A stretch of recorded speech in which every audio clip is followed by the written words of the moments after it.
Welcome to the Lifeline, a production of Simply BJE. The goal of this podcast is to build, inspire, and to empower our listeners through conversations on business, leadership, and mental health. We invite you to follow us on Facebook, Instagram, and at www.simplybje.com/the Lifeline. Now, let's tune in for today's episode. Top of the day, everyone. Thank you for joining us for another episode of The Lifeline. We're your host, life strategist, and entrepreneur, Bo Powell, social media influencer and owner of the For Real brand, Lindsberg Petway, and yours truly, leadership consultant and mental health advocate, Barry J. Elliott. You can visit us at www.simplybje.com/The Lifeline, on social media on Facebook, Instagram, YouTube, and now on TikTok. Today we have special guest Dr. Derrick Coleman, Superintendent of the Rouge School District in Michigan, who has served in his role since 2012. He has an over 25-year tenure in education with experience ranging from English teacher to principal, and now his current role, as we said, superintendent. So today, Dr. Coleman, we're honored to have you. Good morning to you, sir. How are you today?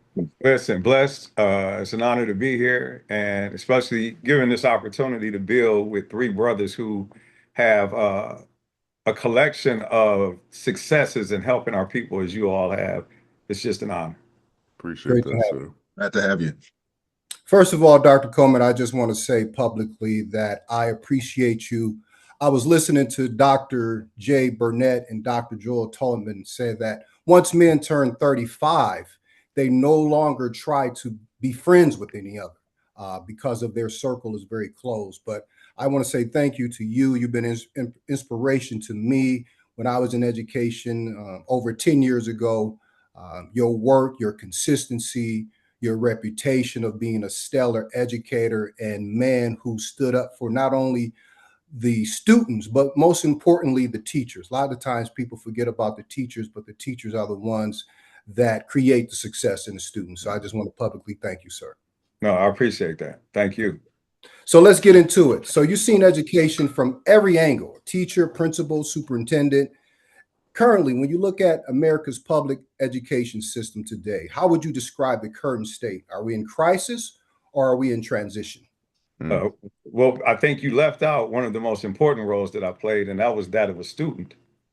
And I think that oftentimes as educators, we forget that we're here to serve a population of people. And so that's what guides my work. I think that education is in both crisis and transition, but I believe it's a mirror reflection of our communities. And so what you see in the state of Black America is what you're seeing in our classrooms. I think the greatest challenge that we as educators have is we're responsible for the institute being able to hold up the other institutions that should be supporting our community.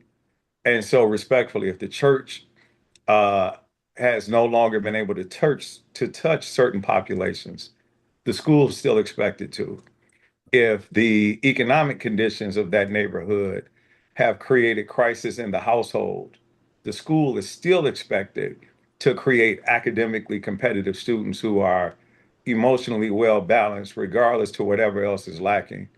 And so the crisis that we see in our schools mirrors that crisis that we see in our communities. Wow, yeah, that's good. Great. That's huge because from what I gather from you, man, that's a kind of a tall task because a large burden now falls on you guys to get a lot in a short amount of time, that you have with that. So, but one of the things I know is that you turned River Rouge from a district on the brink of closure into a model of urban transformation. Yes. So when you start to think about that, what lessons from that experience apply to struggling districts across the country? And, and even with what you just mentioned as far as having to take on a lot of the burden that other institutions have not been able to help you carry. Yeah. First off, great question. And I would tell you that the reality of that is that I have not subscribed to this philosophy that urban districts are failing. Mm-hmm. And I say that because for me, if you've read Good to Great, it talks about a hedgehog concept. What do you do that's better than anybody else? Mm-hmm. And so we're driven by the belief that hard work is hard work. Mm-hmm. And so if the standard of success is measured by our performance on a standardized test solely, then you've missed that opportunity. There was a word that was used earlier and it said burden, but I think it gives us an opportunity. That's I good. am not a believer that every child should be going to college, but I am a believer that every child should be college ready. That's Um, good. the Right. ability to graduate from college Mhm. is incredibly difficult. And I just had this conversation with somebody yesterday, and they talked about if parental involvement was greater, we see more college graduates. And my argument was the path to graduate college has incredible high barrier to completion. Right. Because if you get there, parents now have to take out a parent plus loan. All parents aren't willing to do that. And so society has told us that we're going to send all these students off to college when at no point in time in the history of America has the entire populace been expected to have a college degree. And so what happens to those young people who need to go into skilled trades? People who may have learning disabilities, but who are incredibly creative. If you can show me a kid that can draw, regardless to their cognitive ability, I can show you someone that can be paid as an artist, that we can turn into an entrepreneur who has the ability to open up his own tattoo shop. And so my district has redefined what success looks like. Every kid has an appropriate path. The challenge for us is understanding who that child is and the family that they come from and the trauma that that family has experienced. And so, if you want academically competitive students, you'll put them through a rigorous curriculum, but none of that matters if you're not breathing life into them. And Wow. so, if the state can't tell me I'm not successful because of the performance on this standardized test, because parents will talk to you all the time and they'll say, "Well, how are your test scores?" And I respectfully push back and ask them, what does the test measure? Right. Most of them can't tell you. It's a narrative that's been pushed down to them. I can tell you where my kids go when they graduate from here.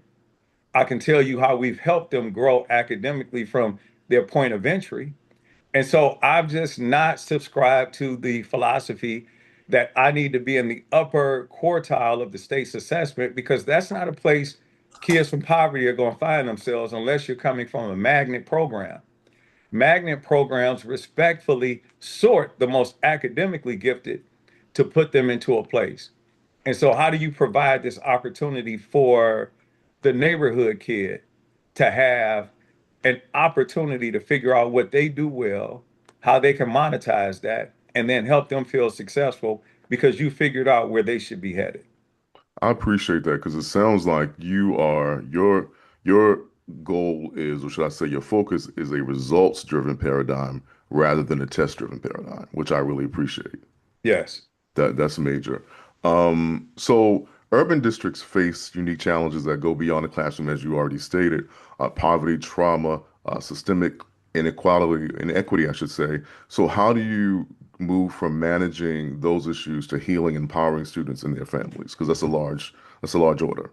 Yep. So we embrace that, right? Hmm. And so my doctorate focused on, children of poverty and success, but with grit and resilience being a determinant in that, right?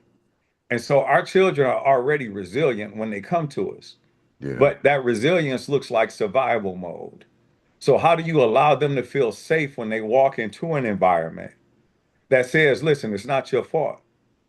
And so we break down all of uh the emotional debt that they've carried from those traumatic experiences. And we also try to support the family in that. And so I say this respectfully. I don't go to church on Sundays. My district is a church. And I serve young people who've lost the belief in God because their prayers were never answered. Wow. And we speak to them about the power of prayer is not to influence God. The power of prayer is to influence your behaviors. And so your belief has to be in yourself. And so how can we breathe life into them? And so that's what we focused on. I am in an urban district that is 92% poverty. My entire district is Title One. Mhm. I have 3,300 students in my district. I only had 900 when I arrived. 60% of my kids come from the city of Detroit. from all over the city. Now, I lift that because you can go to a neighborhood school and blocks don't get along and they're fighting in school. True So that. how am I able to bring kids from all over the city of Detroit, River Rouge, Ecorse, Southwest Detroit, into a space that does not have metal detectors and allow for them to feel like they are a part of something?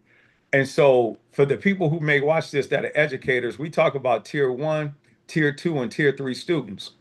For us, a tier one intervention is greeting every child when they walk in. We greet children as they transition from class to class. Why is that important? Because it allows you to have an understanding of their temperature. You become a human thermostat, because if that child doesn't respond back to you in a way that you feel positive energy, it gives you a moment right there to intervene to figure out what those issues are. So a lot of the work that we're doing, we focus on how do you help heal the child. And Wow. in order to do that, you have to have healthy adults. It is impossible to have healthy children without having first healthy adults. And so we've created these spaces where it's okay for a teacher to say, listen, I need a moment. I How do you love that. provide support for them? Because it's overwhelming. And without over talking, most people have not even considered that there's this compassion fatigue that educators experience. We are overwhelmed by all of these issues. And so create a space that allows for the adult and child to be vulnerable, and then put mechanisms and have protocols in place that allow for them to address their wellness and emotional well-being. Yeah, Wow. that's good. That's good. Hey, I want to go back to the question that Bo asked. And it seems like you created not only the culture in a building, but the culture in the whole district. Yes. If you had to give your top three things that you turned around or that you did to change the district, what would they be? So prior to coming to this district, I spent 4 years as a regional superintendent in Detroit Public Schools. So over that 4 year period, I supervised, or in my portfolio, I had approximately 126 schools citywide.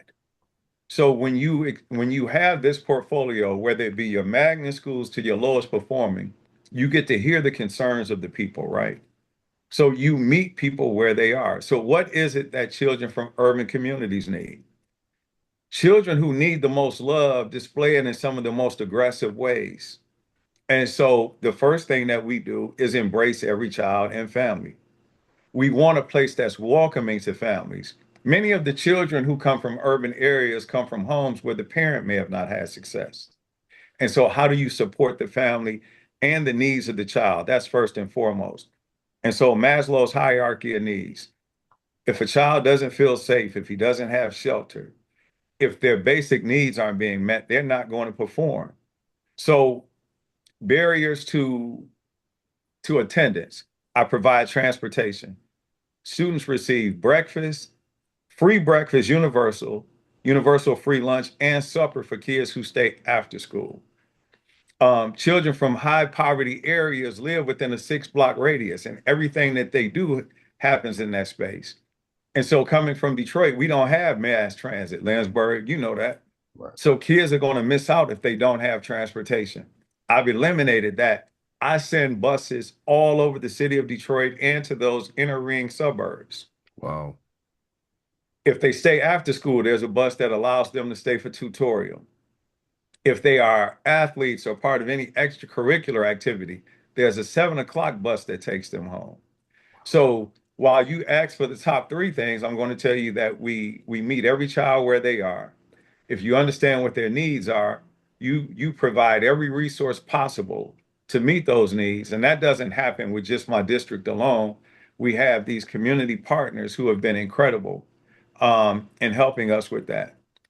And poverty is not an indicator of an inability to perform at high levels. So we have children who are coming from poverty who are who are performing above the state average. My upper quartile students can compete with anybody's. So they're going to the University of Michigan, Howard, Louisiana State. We do on-site admissions with Michigan State, and we might have 18 students who are accepted at the same time. So you Wow. provide people with access and opportunity. You make them feel safe. And then once they get here, you meet them where they are academically. Because we're not focused on proficiency, we're focused on growth. Excellent. Yeah, I love it. that's culture. Huge. That's huge, man. That's culture. huge. Yeah. I'm just listening to you, Dr. Coleman, and it seems like you've been doing a great job of disrupting narratives, even networks or systems that have been in place for a while that have actually probably hindered a lot of progress that students can make. Now, one of the things you mentioned is that you can't develop healthy children without healthy adults. And I know Correct. you touched on it a little bit about, with teachers, what you guys do. Seems like you got a high touch environment to make sure you're touching the kids. But what are some other things that you guys are doing? What does that look like in action when you're talking about supporting educators and parents? Because I think that's a huge area, and the community at large. Yeah. So we do wellness assessments. Um, Mm. our staff and students take the Adverse Childhood Experiences Survey. And it's 10 questions that measures abuse, neglect, and household dysfunction. It doesn't measure dose response. So it doesn't tell you how many times it happens. It's only asking, has this ever happened to you? Adults are nothing but grown children. And those adults have better, and especially if they work in education, they have better coping mechanisms. And so they can mask whatever those traumas may have been. But once adversity hits or they're triggered, you'll be able to recognize what that is. And so as a district, if you understand that every adult that you've come into contact with have experienced some form of trauma, and they've been able to carry or mask that uh, those overwhelming events and created these characters that have allowed them to navigate these spaces successfully, they're going to come here, and those experiences will ultimately manifest good and or bad. For kids that grew up um, and in poverty, and trauma isn't exclusive to poverty, Right. because abuse, neglect, and household dysfunction occur in every socioeconomic status. Children who are in affluent, upper income communities deal with some of those same issues. Their parents aren't present, but they might not be for a different reason. Um, the family unit as we once knew it doesn't exist. And so I don't want to make the conversation specific to poverty, but just to say that because trauma is universal, how do you then address that? We have converted our teachers' lounges. For any educators that might be watching this, the most toxic place in any building is the teacher's lounge. This is true. Yes, sir. Yes, So, sir. so we've turned them into wellness spaces that if you walk into them, they have massage chairs. Uh, Wow. they've been decorated to look like a spa when you walk in. There's aromatherapy. That's There are great. these mindful, there are speakers that allow for these mindfulness apps to be used because you have to help people unpack all of this stuff so that if you don't address your trauma, every relationship that you experience will suffer from it. Mm. Wow. Yeah. So I assume something has happened to everybody. And so when I'm having interactions, I'm doing my best, and my district and leadership is doing our best to understand what happened to that individual so that they'll be better able to meet these children where they are. Think about this. In Lynchburg, you worked in schools, and it's like the police officer syndrome. They'll say that police officers who were bullied um, as kids become police officers so that they can, in essence, take that out on people. That's not the entire police force by any means, but there's a subset of it. So there are teachers who run into kids who remind them of people who may have bullied them when they were younger. And, Mm. and so how do you help the adult recognize that it's not necessarily the child in this situation, but it is the trigger that's forcing you to see them through your trauma. So we just want to address the trauma in every way possible for the adult. I have to be the only school district in the country where teachers on their prep and on lunch can go into that space that I just talked about and take a nap. Take a nap. Wow. Yeah. Wow. I feel like I'm in I class this love it. morning.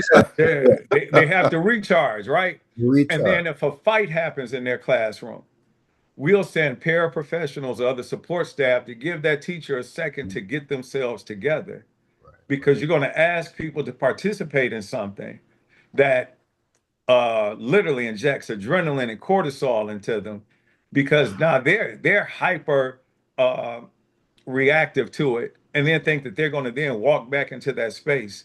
And so it's just creating the conditions that allow the adult to feel supported. I don't want to overtalk because I know you have a bunch of questions, but I do want to say this. We as people are so untrusting Mm-hmm. that it takes a moment to convince people, especially depending on when they got here, that you can do these things because you may think it's a trap. Like, nah, they want to see if I'm going to go to sleep. No, we Right. want you to go to sleep. Lansburg, as a teacher, you'll go into, you'll cut your lights off, close your door, and put your head down for 30 minutes because you need a moment to Mhm. recharge. Right. You'll go into your car. I've watched people oversleep. So if we know these things are present, why don't you create the conditions that allow for them to do it? I wanted my district to be like Google. And Yeah. it was a place Yeah. that took into account all of these things to allow them to just decompress for a minute so they can get back to work. So I have to ask. So number one, I appreciate your holistic approach to education because I've not seen this. I've not Mhm. seen this, and I appreciate your objectivity, where you're considering all angles. You're considering the students, but you're also considering the teachers. So my first several years out of undergrad, I was in school, and so I remember when I started teaching, my grandmother told me, "Stay out of the teacher's lounge. That way, you keep your name out of stuff." So that was the Yes. first thing I heard about going into education. So the fact that you're talking about how you transform, that's amazing. So how did you come to this place where you made these types of decisions, where you developed this, I mean, really, you're an anomaly, if I can be Mhm. honest. You're an anomaly. So how did you develop this holistic approach to educational leadership? All right, I'll answer that, but I want to make this statement first. My test scores will never be high, right? Because we're focused on growth and kids come to us from every place. Yes, sir. My job is to stay above whatever the state threshold is to allow for me to have local control. That's important because no matter what I'm telling you about assessments or our test data, people will go look at it. I'm telling you, we're doing great work. My Right. families will tell you. So I came to it's simple. I knew what I experienced as a student and what we've seen across this country has never worked. I don't care if you're uh, in Houston, Dallas, Atlanta, Chicago, New York, Detroit, any place, Milwaukee, any place that has a high prevalence of us has struggled. Go back and watch old episodes of Good Times. There was this episode where Michael was given an opportunity to go to this prestigious private school, and this may have been from 1975. And the parents, Florida and James, were arguing about what that school had to offer. And it said they had teachers that care. It said that the buildings weren't falling apart. They had textbooks. That argument is consistent today. And so if we know systematically we've been placed into these institutions, and the research says that people, no matter what their social class, rarely move above or below that. So if you're born into poverty, the data says you're more than likely to stay there. If you're born middle class, if you're born affluent, you'll stay there. So if education in urban America, and what I didn't mention is I'm a child of poverty. So Mm, I've never forgotten what that felt like. So I'm saying there was this burden, right, of it's called survivor's guilt. And I'm saying, how did I make it out? And everybody that I hung out with, dead in jail. I'm 54. And so I'm come from an era in Detroit where we're the first generation, the last generation that had traditional grandparents, Mhm. and the first generation of young people who started hustling. That same demographic. If I'm 54 and we say that this demographic will go from 46 to 60, we're the grandparents today. And so what we're seeing in our schools is a byproduct of the war on drugs, the war on poverty, all of these wars that have done nothing but ravaged our people. yeah. So my holistic approach came just simply from saying that I'd rather die with trying to innovate and create opportunities than go into a space that I know is killing our people. Good grief. Wow. Hey, man, I've been out of the leadership role in education as a principal for about 10 years. And you almost make me want to, get advocate. Right. Right. Just the fact of, because I was real big on culture, and culture changes the climate. Yes. And when you walk in the building, I was real big. When you walk in my building, you need to feel what we're doing here. You mentioned you're 92% Title One. Can you explain that to the masses, what that really means? Yeah. So free and reduced lunch is determined by the federal guidelines that support poverty. So it's just saying that 92% of my students live at or below the poverty line. And most places are running, and think about this, and this is no disrespect to any educator or place, whether it be traditional public, private, or charter. But we want the best kids academically in those spaces because we want to be able to brag about how well they're performing. I want those kids, but in addition to those kids, I want the kids that nobody wanted to invest in because the return on the investment is much greater because that child who you are able to make sure that they're either enrolled in college, they're employed, they're entrepreneurial, or they're enlisted in the military is ultimately an enlightened citizen. And so you're not going to run back into them later. You know, we joke about we're in the way. I work out every day because I'm like, man, you got to keep these YNs off you. This is true. So yeah, so I'm good out here because I've touched so many people. And man, the greatest gift that we can give is grace. Yeah. And so I've shown love to people who most people would be afraid of because I grew up with them.